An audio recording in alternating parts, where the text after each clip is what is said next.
Hi, Eat Clean and Get Fit in the vlog സ്വാഗതം. ഇന്ന് നമ്മൾ ഷെയർ ചെയ്യാൻ പോകുന്നത് ഒരു ഹെൽത്തി ഓട്ട്മീൽ ബാർ റെസിപ്പിയാണ്. നിങ്ങളൊരു വെയിറ്റ് ലോസ് ഡയറ്റിലാണെങ്കിലോ അല്ലെങ്കിൽ ഒരു ഹെൽത്തി വെയിറ്റ് മെയിൻറ്റെയിൻ ചെയ്യുന്ന ഒരു സ്റ്റേജിലാണെന്നുണ്ടെങ്കിലോ നിങ്ങൾക്ക് ഈസി ആയിട്ട് ഗിൽറ്റ് ഫ്രീ ആയിട്ട് ഇൻക്ലൂഡ് ചെയ്യാൻ പറ്റുന്ന ഒരു സ്നാക്കാണിത്. ഇത് വെറും 4 ഇൻഗ്രീഡിയൻസ് മാത്രം യൂസ് ചെയ്ത് നമുക്ക് വീട്ടിൽ ഈസി ആയിട്ട് ഉണ്ടാക്കാം. ഇന്ന് നമ്മൾ കാണിക്കാൻ പോകുന്ന റെസിപ്പി ഏകദേശം 5 സെർവിങ്ങിനുള്ളതുണ്ട്.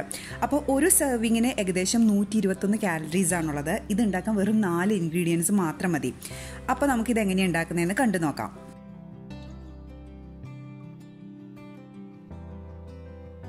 ഓട്ട്മീൽ ബാർ ഉണ്ടാക്കുന്നതിന് വേണ്ടിയിട്ട് ഞാനൊരു ബൗളിലോട്ട് 2 എഗ് വൈറ്റ് ആണ് ചേർത്തിരിക്കുന്നത്. എഗ് വൈറ്റ് മാത്രം മതി കേട്ടോ. എഗ് യോക്ക് ചേർത്ത് കഴിഞ്ഞാൽ ഈ ഒരു റെസിപ്പിയുടെ ടേസ്റ്റ് തന്നെ മാറിപ്പോവും. ഇനി ഇതിലോട്ട് നമ്മൾ ചേർത്ത് കൊടുക്കാൻ പോകുന്നത് 3 ടേബിൾ സ്പൂൺ ഹണിയാണ്. ഹണി കൂടെ ചേർത്ത് കൊടുത്തതിന് ശേഷം ഒരു ഫോർക്ക് വെച്ച് ഇത് നന്നായിട്ടൊന്ന് മിക്സ് ചെയ്യാം. ശരിക്കും നന്നായിട്ട് മിക്സ് ചെയ്യണേ. നമുക്ക് ആ ഒരു എഗ് വൈറ്റിൻ്റെ ആ ഒരു പതയൊക്കെ വരുന്ന ആ ഒരു ലെവലിൽ അത്രയും നന്നായിട്ട് നിങ്ങൾ മിക്സ് ചെയ്യണം.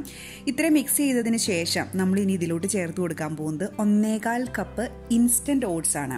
റോൾഡ് ഓട്സ് അല്ലേ, ഇൻസ്റ്റന്റ് ഓട്സ് ഏകദേശം 1.25 കപ്പ്. പിന്നെ വേണ്ടത് ഒരു 1/3 കപ്പ് നട്ട്സ്. ഈ നട്ട്സ് മിക്സഡ് നട്ട്സ് ആട്ടോ. ഞാനിപ്പോൾ എടുത്തിരിക്കുന്നത് ഒരു 10 ആൽമണ്ട്സ് ഒന്ന് ചോപ്പ് ചെയ്തിട്ടുണ്ട്, പിന്നെ കുറച്ച് വാൾനട്ട് ചോപ്പ് ചെയ്തിട്ടുണ്ട്, പിന്നെ കുറച്ച് ബ്ലാക്ക് കറൻസ്. നിങ്ങൾക്ക് ഏത് നട്ട്സൊക്കെ ആണോ ഫേവറേറ്റ് ആയിട്ടുള്ളത് അത് ഏകദേശം ഒരു 1/3 കപ്പ് ചേർക്കുക. ഇനി ഇതെല്ലാം കൂടെ നന്നായിട്ട് മിക്സ് ചെയ്യാം.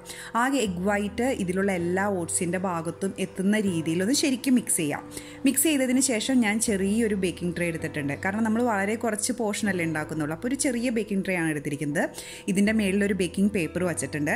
ഇപ്പം നമ്മൾ ഉണ്ടാക്കിയെടുത്തിരിക്കുന്ന ആ ഓട്സിൻ്റെ മിക്സ് ഉണ്ടല്ലോ, അത് നല്ല ഈക്വലായിട്ട് ഈ ട്രേയിലൊന്ന് പരത്തി കൊടുക്കുക.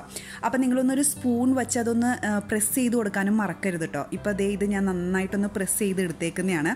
ഇപ്പോൾ ഇത് കാണുമ്പോൾ തന്നെ അറിയാം ഇത് നല്ല ഒരു എന്താ പറയുക, ഒരു തിക്കായിട്ട് എല്ലാ വശത്തും ഒരേ തിക്നെസ് വരുന്ന രീതിയിൽ നല്ല ഭംഗിയായിട്ട് പരത്തി വച്ചേക്കുന്നതാണ്. ഇപ്പം ഞാൻ ആ എക്സ്ട്രാ ബേക്കിംഗ് പേപ്പറൊക്കെ ഒന്ന് കട്ട് ചെയ്ത് കളഞ്ഞു.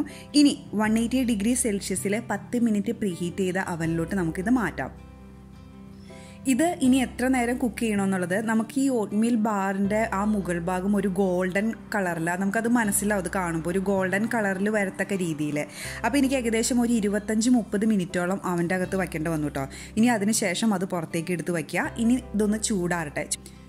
ചൂടാറിയതിന് ശേഷം മാത്രം ഇത് മുറിച്ചാൽ മതി. ചൂടാറി കഴിയുമ്പോൾ ദേ ഈ ബേക്കിംഗ് പേപ്പറിൽ നിന്ന് ദേ ഇതുപോലെ നല്ല ഈസി ആയിട്ട് വിട്ടുവരും. ഞാൻ നേരത്തെ പറഞ്ഞു ഇത് 5 സെർവിങ്ങിനുള്ളതുണ്ടെന്ന്. അപ്പോൾ നിങ്ങളൊരു കത്തി വെച്ചിട്ട് തന്നെ ഇതിനെ 5 പീസസ് ആക്കുക. ഇതാണ് ഇപ്പോൾ ഇതിൻ്റെ ഫൈനൽ രൂപം. ഇത് നല്ല ടേസ്റ്റാണ് കേട്ടോ. പിന്നെ ഇത് ഒത്തിരി കുറേ ഒന്നും ഉണ്ടാക്കി വെക്കണ്ട. കാരണം ഇത് കുറേ ഉണ്ടാക്കി വെച്ച് കഴിഞ്ഞ് കഴിഞ്ഞാൽ ഇതങ്ങ് ഡ്രൈ ആയിപ്പോവും. അപ്പോൾ നിങ്ങൾ വളരെ കുറച്ച് പോർഷനാക്കി ഇതുപോലെ ഒരു 5 എണ്ണമൊക്കെ മാക്സിമം ഉണ്ടാക്കി വെച്ചാൽ മതിയാകും.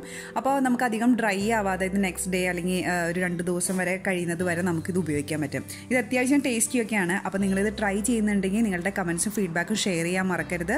Thank you for watching me. By.